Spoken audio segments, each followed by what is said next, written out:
не показывает, а учит, скорее всего, как исправлять ошибки своей прожитой жизни, приводит к покаянию. Покаяние, оно, в принципе, оно и помогает исправлять жизнь.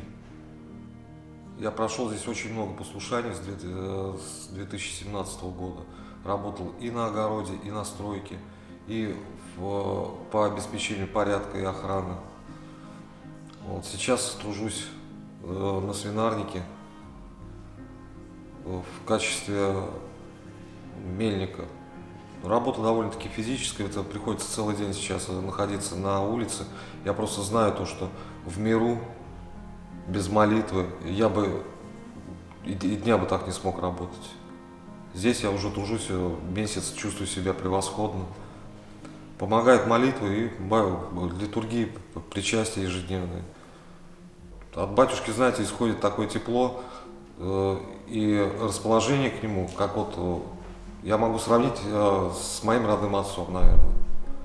Батюшкину молитву я ощущаю вдали от этого места. Чем дальше, тем сильнее, наверное, вот так вот будет верно сказано. Когда уезжал отсюда, батюшка сказал мне то, что не переживай, у тебя в твоей жизни все будет хорошо, я буду молиться. И его слова меня вдохновили, и как бы вот я чувствую его молитвенную помощь.